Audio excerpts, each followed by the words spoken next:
Now to open the case for the opposition that this House believes God is not a delusion, we're delighted to welcome Andrew Copson, who is Chief Executive of the British Humanist Association. Andrew, thank you.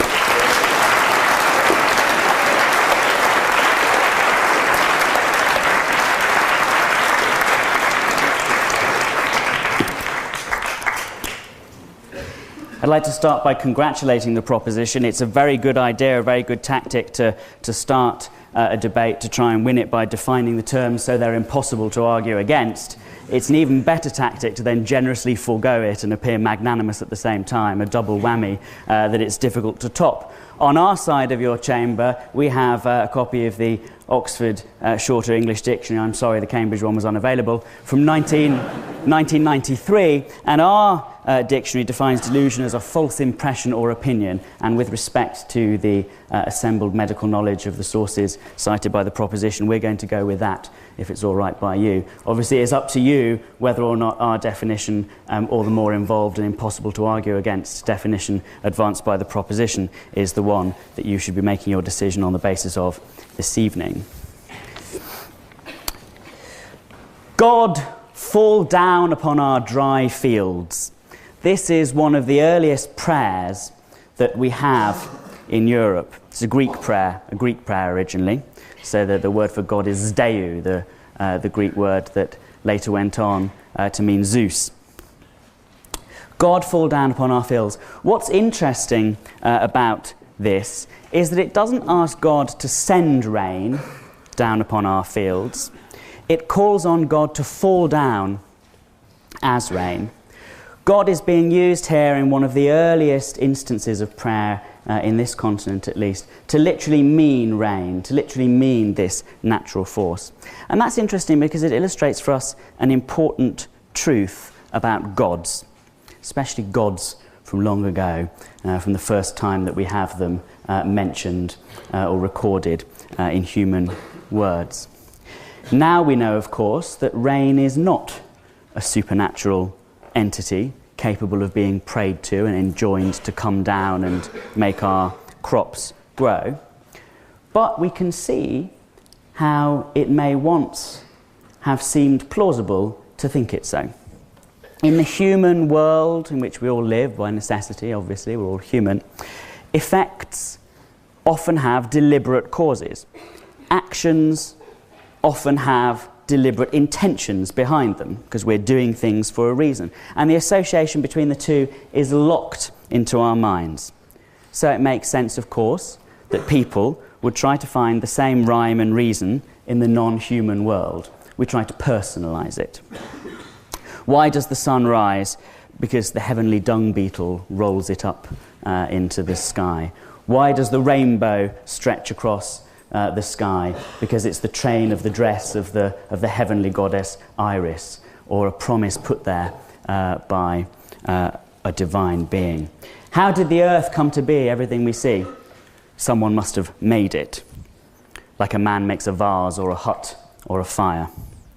Why do we have feelings in us of goodwill to others, or feel moral obligations to them? Well, of course, because someone must have put those things into us, in the same way that we fill up a glass of water or invent a character in a poem or an epic ballad or a play or a drama. So gods arise, it's pretty fair to say, from all observable evidence that we have in most contexts, gods arise as explanations for why things are as they are, how things around us happen. But of course, as we begin to understand more about the world, or about ourselves and our own psychology even, we answer these questions in better ways. And as we investigate on this side of your chamber this evening, our claim that gods are artifacts of the human mind that exist only in our thoughts, rather than beings that exist in objective reality around us. This point that I've started with is important. So that's my first point. We do have reasonable evidence that gods originate as ideas to explain what we cannot understand, and not because people look around them and draw a reasonable conclusion that God exists. In fact, the conclusions that people have drawn about God over time have a pretty constant track record of turning out not to be true. The more knowledge we acquire, the more we jettison them for better explanations. Of course. Also true of scientific theories. Yes, it is. Yes, it is. And by this measure, of course, I am treating God as a similar hypothesis. So a theory advanced in the same way as a scientific theory. A second reason why we should consider gods to be delusions is that there is nothing particularly surprising about them. We might expect to be surprised. If we were to look around the universe and discover God, we might expect that it would be a bit of an unusual thing, quite different from the other sort of things that we were used to in very many ways. But in fact, gods tend to be suspiciously like us. And that, I would suggest to you, is pretty persuasive for the case of us having created them. 2,500 years ago, the philosopher Xenophanes said, if cattle and horses and lions had hands and could paint and sculpt just as people can, horses would depict their gods as horses, and cattle would depict their gods as cattle, and lions depict their gods as lions. Again, this points towards gods being a human creation, a delusion, if you will, a false belief certainly, rather than a fair description of reality. They look like us, not just that they're human in form, they behave like us in very many different ways. They have human emotions.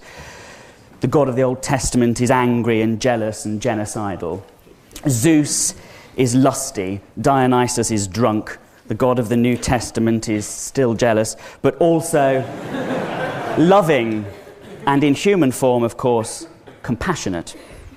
The gods of desert countries are austere and severe, and the gods of farming communities are fertile and green and fecund. Even today, gods change and reflect us very often. I've never met a conservative who believes in a liberal God, or a liberal who believes in a conservative God.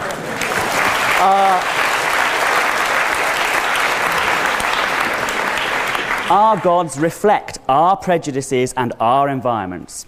And on a larger scale, of course, most people who believe in a God believe in the one their parents believed in. Human stories, again, passed on by human beings, corroborating our case that gods are a delusion rather than reality. We make them in our own image. And we find in the history of gods what we would expect to find if they were delusions, changing as the humans that create them change, of course.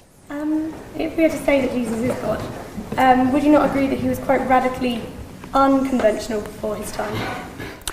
Well, I'm not going to speak particularly about Jesus. I'm going to speak about the existence of God. But the figure of Jesus is, of course, unconventional in some ways, conventional in others. I think he's entirely explicable by his immediate social context, though, even if he's just reacting to that social context. Well, I'll make a little progress first.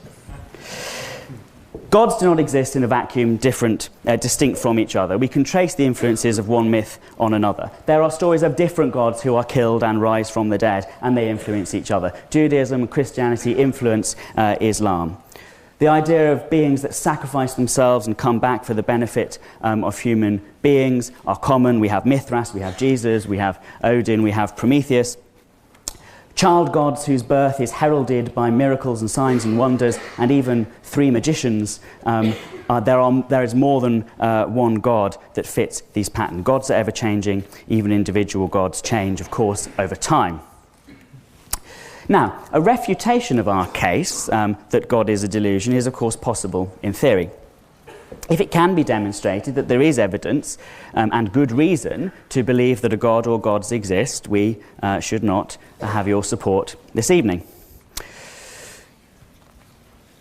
Usefully, we've been presented with a nice handout. Not a usual device in a union debate, but helpful to us, as well as to you. We have those arguments there, therefore, in black and white, and we can test a few of them and see whether they do hold up. I'm going to address the moral argument. How long? 6 minutes. For a start. And I devoutly hope that I won't have time to have to deal with the ontological one.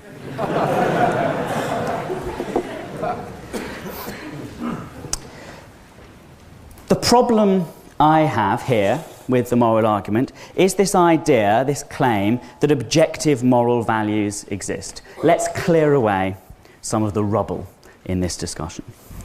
Now, of course, morality is not subjective in the sense that it's something that every individual human being makes up arbitrarily for their individual self. Something that is grounded solely in the views and preferences of the individual human being. It's clearly not something that is subjective in that way. But that doesn't mean that it therefore has to come from some source outside of human beings collectively. Morality is rooted in the human condition. It's grounded in what it is to be human.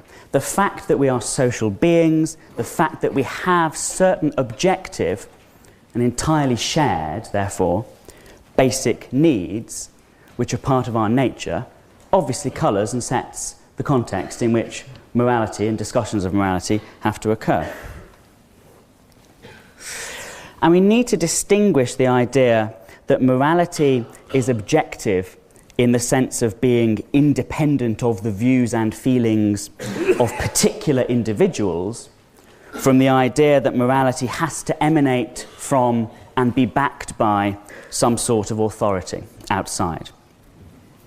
If it were to be the case, that morality had to emanate from and be backed by some authority outside of human beings, that would actually, of course, make morality not objective, but subjective, depending on what that particular authority happened to want. And many attempts to ground morality in the claimed objective authority of a divine being are changeable in fact, are changeable in practice. One minute gods say, don't kill. And the next they say, kill everyone who lives in this particular town. And one of the speakers on the proposition this evening has gained notoriety in the last couple of days since arriving in Britain for justifying, for example, the genocide against the Canaanites in the Bible by saying, God knew that if these Canaanite children were allowed to live, they would spell the undoing of Israel. Moreover, if we believe as I do that God's grace is extended to those who die in infancy or as small children, the death of these children was actually their salvation. We are so wedded to an earthly, naturalistic perspective that we forget that those who die are happy to quit this earth for heaven's incomparable joy. Therefore, God does these children no wrong in taking their lives. Well, it seems that this transcendent, ultimate source of moral values is at the very best fickle, and at the very worst appears to prescribe actions and endorse actions that our moral intuitions, which the proposition places so much trust on as guiding us towards the view that they advocate, our moral intuitions can be seriously out of step with what this objective source of objective values apparently wants. If your authority, your objective authority, wants something different from what they wanted before, then right becomes wrong. And of course, what we decide is right or wrong depends on our interpretation of this or that sacred text or this or that emanation of authority, rather than on the nature of the actions themselves, which I think is what many of us would prefer to see as being moral or immoral, the nature of the actions that we're carrying out and the consequences that they have. So since that is the case, an argument from authority is really no more objective than any other sort of argument for moral values, and we're better to look at morality with an open mind and impartially, this phenomenon of morality that we perceive around us.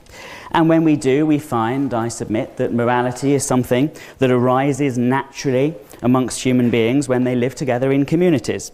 It has its basis in our empathy and in our needs as social beings, augmented by our conscious efforts and built on by millennia of human culture.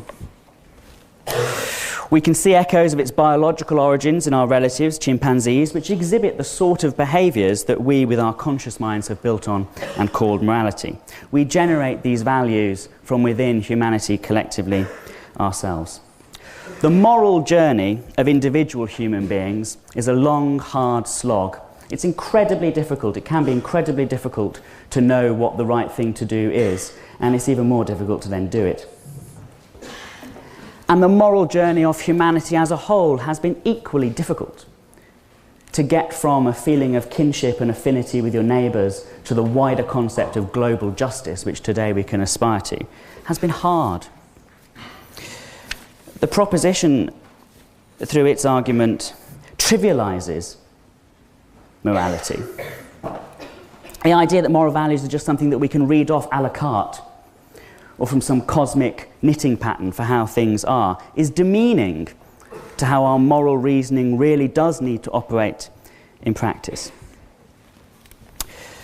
I had hoped to deal, in part at least, with the cosmological argument, but the time is against me, and my colleague will deal with both that, and yes, I've landed him with finding some response to the ontological argument, or the so-called argument, that was the last argument that was made. But for the moment, I'll simply leave you with the message that God is not in his heaven. Apollo and Aphrodite don't frolic on Olympus. There's no Thor in Asgard. In fact, there's no Asgard. There's no Jupiter, Ishu, Brahma, Anansi. We find gods today in the only place they have ever existed, the human imagination. Certainly false beliefs, the origins of which we can explain by an examination of human history and culture. And none of the arguments conventionally made for their objective existence are enough to persuade you otherwise this evening. Thank you very much.